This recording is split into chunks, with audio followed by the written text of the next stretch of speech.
Disclaimer. Ang lahat ng sinabi ay pawang for educational purpose lamang. Patnubay at gabay ng magulang is advice nyo. Ano? Late ka na naman. Umupo ka na dyan. Bilisan mo. Sige. Magre-report pa tayo kasi ang TED Talk natin. Sige. Magpakilala ka muna. Ako si Gerson. Ayusin mo! Okay. Sige. Ako si Dwight. Ako si Gerson. Kami ang Dwight Gerson. Okay, sige. Unang tanong. Ano yung tanong? Anong pagkakaalam mo sa kahirapan sa Pilipinas? Sa Pilipinas? Sa Pilipinas, ang kahirapan ay hindi lamang patang-isip. Ito ay isang realidad na nararanasan ng milyon Pilipino araw-araw. Ay, so pinanghuling datos nga ng PSA, di ba? Hindi kasi, ang kahirapan sa Pilipinas, di ba? Number 1 siya sa problema ng ating bansa. So, para sa'yo, anong may tutulong mo para maibsan ang kahirapan sa Pilipinas? Siguro, ang tutulong mo sa halaman ng edukasyon, di ba? Yung mga walang karunungan, ay maturuan bilang sabi dito, sa ating statistic, sabi, ang kahirapan daw ay bunga ng samot-saring-salig. Kawalan ng sapat na edukasyon, kakulangan ng oportunidad sa trabaho, korupsyon sa pamahalaan at kawalan ng maayos na serbisyong pampubliko at tulad ng kalusugan, pabahay. Ano masasabi mo sa edukasyon? Siyempre sa edukasyon, marami siyempre sa atin mga kababayan hindi nakakapag-aral dahil nga sa kahirapan. Diba? Okay, sa kahirapan, hindi na tutustusan yung sa trabaho at ekonomiya. Sa trabaho, alam naman natin, maraming walang trabaho. Diba? So, pag walang trabaho, mababa ang ekonomiya natin, mababa ang kita.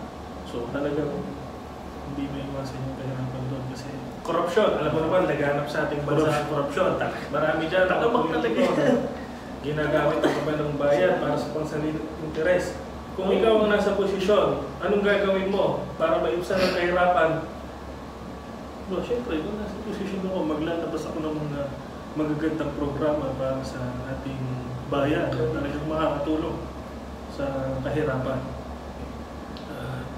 Talagang papakinabangan ng lahat ng hindi lang sa tingin mo, anong mga programa na kailangan ng ating bansa para maibsan ang kahirapan sa Pilipinas? Marami. Di ba? Pagbibigay ng trabaho, sapat na edukasyon, talagang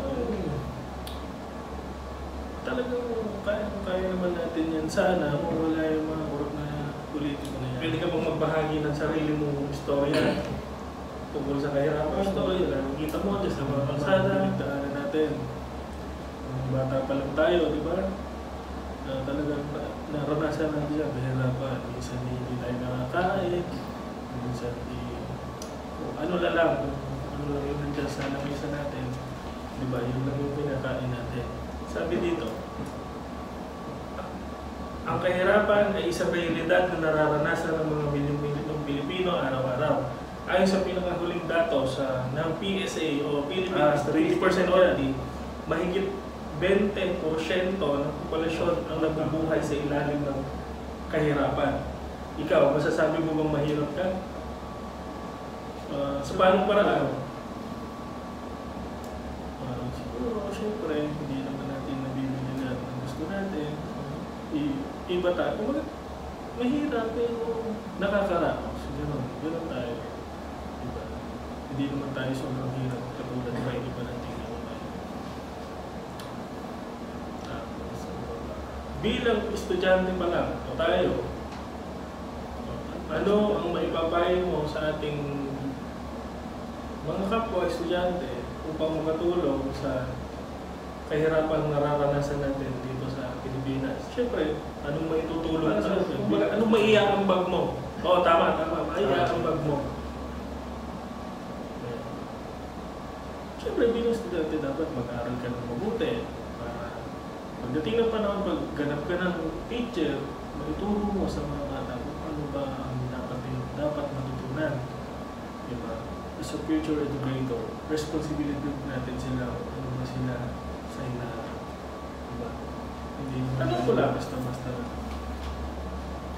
Sa Sangayon pa ba sa death penalty? Death penalty? Hindi.